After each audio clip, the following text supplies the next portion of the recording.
para business leaders dan intellectual business community, kita lanjutkan dalam segmen berikutnya, segmen ketiga dari topik kita hari ini, Innovation Value Chain, dengan narasumber kita, Menristek Pak Kusmayanto Kadiman. Oke, balik kepada yang tadi Pak. You have, Pak Kristanto, you have explained prosesnya. Sekarang BIC itu letaknya di mana Pak? I mean, short maybe. Ya, jadi kami mencoba untuk, tadi Pak Menteri mengatakan ada ABG, Academician Business Government. Jangan lupa bahasa ABG masing-masing berbeda. So kalau diketemukan begitu saja belum tentu nyambung. Iya. Jadi kami mencoba untuk menjembatani bagaimana A, B, G bisa bekerja sama untuk mendorong inovasi dari hulu ke hilir. Oke. Jadi itu BIC ya, jadi Business Innovation Center yang sekarang dikepalai oleh Pak Kristanto. Fungsinya adalah untuk itu. Pak, apakah untuk mengatasi value chain ini seberapa besar peran BIC dan apa upaya-upaya lain, Pak? Iya, saya sangat sepakat dengan apa yang dikatakan Pak Kristanto, bahwa kita ini sekarang masing-masing komponen dari A, B, dan G itu seperti jalan sendiri. Ya kan, yang si peneliti asik aja sendirian. Peneliti dia pokoknya, peneliti, Pak. Ya kan. Nah, mesti kita geser. Jadi peneliti itu harus mencari ide penelitian. Mulainya tuh dari pasar. Harus ada sense of commerce ya Pak ya. Hasil penelitiannya harus dia pikirkan juga untuk mengisi pasar. Itu yang saya bilang. Nah, di peneliti juga di pebisnis juga begitu. Pebisnis tadi udah bagus diangkat bahwa pebisnis kita lebih memikirkan berdagang. Ada istilah selamat, ada istilah keuntungan dengan cepat, dengan risiko sekecil-kecilnya, dengan modal sekecil-kecilnya, sehingga semuanya bersifat jangka waktu pendek, short term, ya kan? Nah, pemerintah yang harusnya bagaimana mempertemukan A sama B ini supaya isu-isu strategis nasional dengan jangka waktu yang lebih panjang itu bisa kita selesaikan. Ya, itu yang saya bilang bagaimana kemudian ABG. Nah, dalam skala-skala yang lebih kecil, bagaimana mempertemukan ABG ini saya bilang harus ada agen yang bisa bicara ke A, bisa bicara ke G, bisa bicara ke G, dan dia bisa memainkan bahasa atau menjadi protokol agar ABG ini bersatu dengan kasus-kasus yang nyata. Nah, ini sekarang kita sedang lakukan bagaimana ini sarang laba-laba bisa masuk di proyek-proyek pemerintah.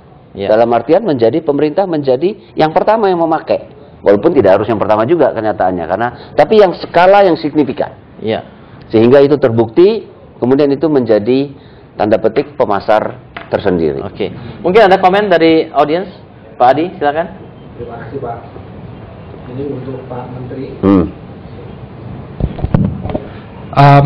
Saya memang tidak punya datanya Pak, tetapi dari pengamatan saya masyarakat kita budayanya lebih tidak riset oriented, mau selamat, mau shortcut, sehingga ya inovasi ini tidak mendapatkan cukup lahan subur untuk berkembang.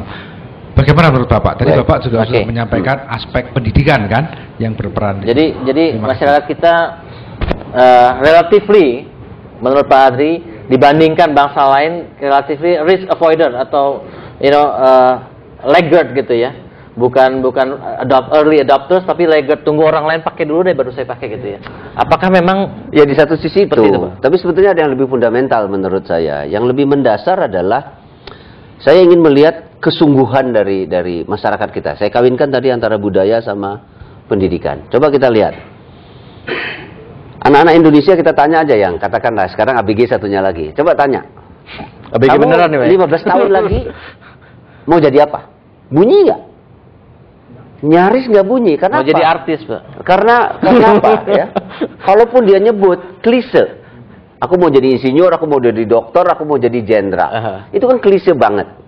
Nah, kenapa sebetulnya saya melihat itu sebetulnya akibat dari ketidakpastian.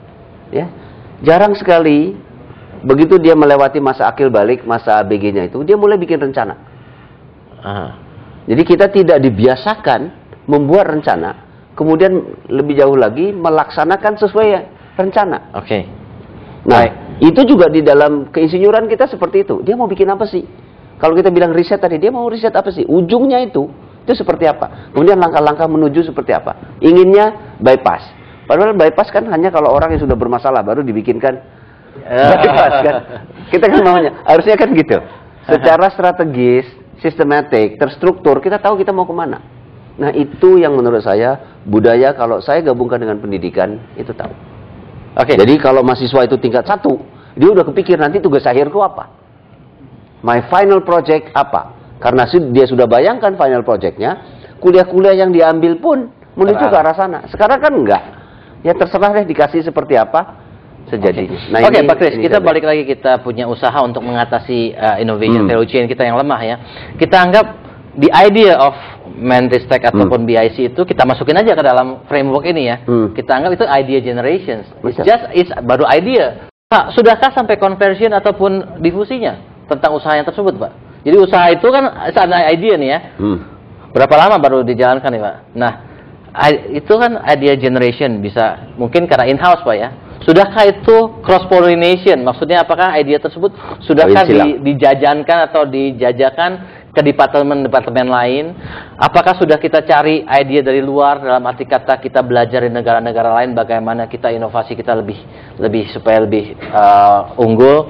Dan apakah kita sudah sampai pada level conversion nih sekarang? Ataukah baru idea generation? Oke, saya kira Pak Menteri kita tidak akan membuat kita hanya idea untuk 1 tahun, lalu tahun we are do it all parallel. Artinya tahun ini kita baru mulai bulan Maret ya, mungkin Pak Bayu tahu, kita sudah mulai mencanangkan mengumpulkan database. Karena kita harus mulai dari apa yang sudah dibuat dulu dari sisi idea side untuk dijual dulu, ya. Artinya dicoba dipasarkan, dikomunikasikan. Mungkin Pak Bayu udah lihat buku 100 Inovasi Indonesia yang di-launch bulan Agustus. Itu salah satu media untuk menjadikan supply side, teknologi, sains yang diproduksi dilihat oleh swasta. Saat ini kita lagi secara terjadwal melakukan yang namanya mempertemukan bisnis dan sains ya. Terus sampai akhir tahun saya punya target, janji kepada Pak Menteri bahwa paling tidak 10 matching harus tercapai akhir tahun ini. Nah, mengenai yang ke depan, biasanya kalau ini berhasil, market akan respon, ya. Yes. Nah, respon ini adalah justru inovasi yang tadi bilang seperti loop itu akan baru terjadi. Market meminta ke sisi supply. Kalau ini terjadi, moga-moga dia akan snowballing sendiri. Terus tahun depan going global, melihat teknologi di luar, menjadi advisor untuk akuisisi teknologi yang dipakai di dalam negeri atau menjual teknologi ke luar negeri.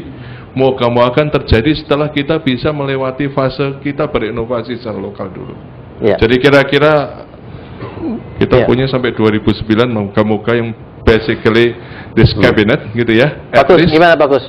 Jadi dari value chain ini ya kita anggap idenya Pak Agus itu satu inovasi, idea baru, idea generation. Sudahkah conversionnya sudah sampai selection, development, ataukah sudah sampai diffusion sekarang? Ya, ada yang jangka panjang yang mesti kita perhatikan. Tapi yang jangka pendek juga penting. Jangka pendeknya mulai dari mana? Yaitu dengan melihat apa sih yang sudah kita lakukan selama ini. Ide-ide yang sudah mulai direalisasikan itu mana? Mana yang kemudian kita bisa boost? Yes. Supaya dia bisa masuk pasar. Selection ini, Pak. Selection. Iya. Jadi kan kalau kita bilang kita punya sederet ide. Ide itu sebagian sudah dilaksanakan, sebagian masih ngawang-ngawang, sebagian sudah dituliskan, ya kan? Mari kita pilah dan kita pilih. Mana yang kita bisa dorong, mana yang akan berdampak cepat, mana yang dengan suntikan sedikit dia bisa bergerak. Mana juga yang sifatnya jangka panjang. Nah, itu kita lakukan. Jadi dalam 5 tahun ini kita start dari yang ada, plus juga memikirkan yang apa yang kita perlu jangka panjang. Misalnya jangka panjang kita pikirkan di sektor pangan, apa sih yang kita perlukan?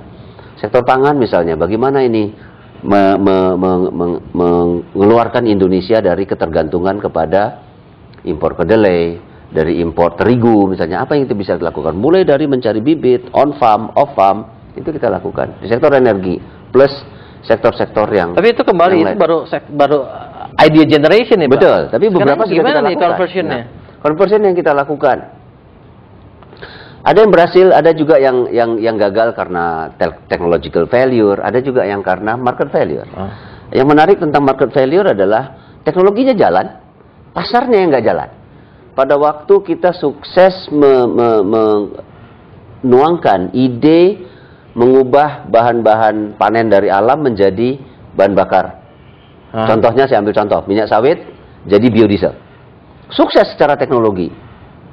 Begitu kita mau skala besar, bikin banyak, memenuhi pasar besar Indonesia bahkan ekspor, tiba-tiba permintaan menggeliatnya Cina, menggeliatnya India, itu membuat market failure. Artinya apa? Udah nggak usah diproses, CPO-nya aja saya beli dengan harga bagus. Nah, para petani dalam artian itu dia bilang, ini udah jelas ada untung, kenapa aku mesti lewat situ yang kita belum tahu. Nah, ini yang saya maksud, teknologi sukses belum tentu diikuti dengan market sukses. Ini market failure yang saya pikir contoh gagal yang bagus untuk pelajaran buat kita. Bagus, kita lanjutkan dalam segmen berikutnya. Buat para business leaders dan intellectual business community yang ingin berpartisipasi, silakan SMS ke 0896 dan buat yang terpilih akan mendapatkan buku Innovation to the Core terbitan dari Harvard Business Press, partner kita dalam acara ini. Kita lanjutkan dalam segmen berikutnya.